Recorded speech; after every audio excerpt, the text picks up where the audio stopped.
Alors, ma recherche doctorale vise à explorer les entrelacements qui existent entre les vécus humains d'une part et les lieux spatiaux, les formes spatiales qui nous entourent d'autre part. Pour y arriver, il faut alors sortir quelque part de son bureau de chercheur-concepteur pour engager les lieux à la rencontre grâce à la parole d'autres.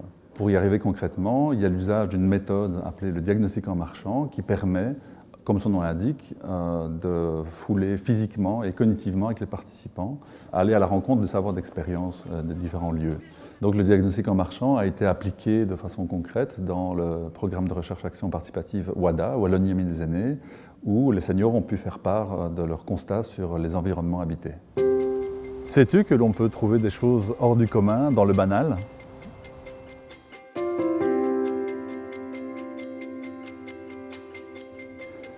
Et donc l'intérêt de cette recherche, semble-t-il, réside à plusieurs niveaux. La première, c'est qu'elle mobilise des moyens extrêmement simples, donc ça veut dire la parole des personnes et leurs observations. Et donc la méthode du diagnostic en marchant est le croisement de ces deux choses-là. Ensuite, ça permet de rendre compte de façon assez simple aussi des qualités et peut-être des manquements des environnements que la modernité a peut-être produites. Disons aussi qu'on habite tous des lieux. Que ce soit en milieu urbain, en milieu rural, cette méthode pourrait s'appliquer à différents types. Ici, c'était les seniors, mais ça pourrait s'appliquer aussi à des adolescents. Sais-tu que tu possèdes des savoirs d'expérience très utiles pour la transformation d'environnements habités ?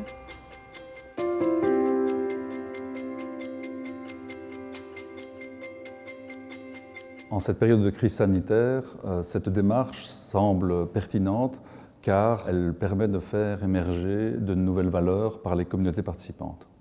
Dans la conception des espaces, seul on peut aller beaucoup plus vite, mais ensemble on pense beaucoup mieux.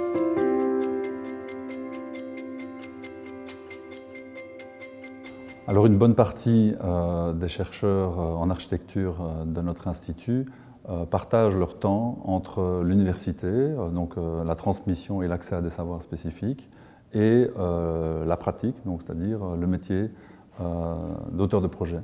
Et donc disons que le profil assez particulier ici mêle le savoir et le faire, qui est une posture certes écartelante mais extrêmement enrichissante. Le diagnostic en marchant, c'est simple, innovant et stimulant.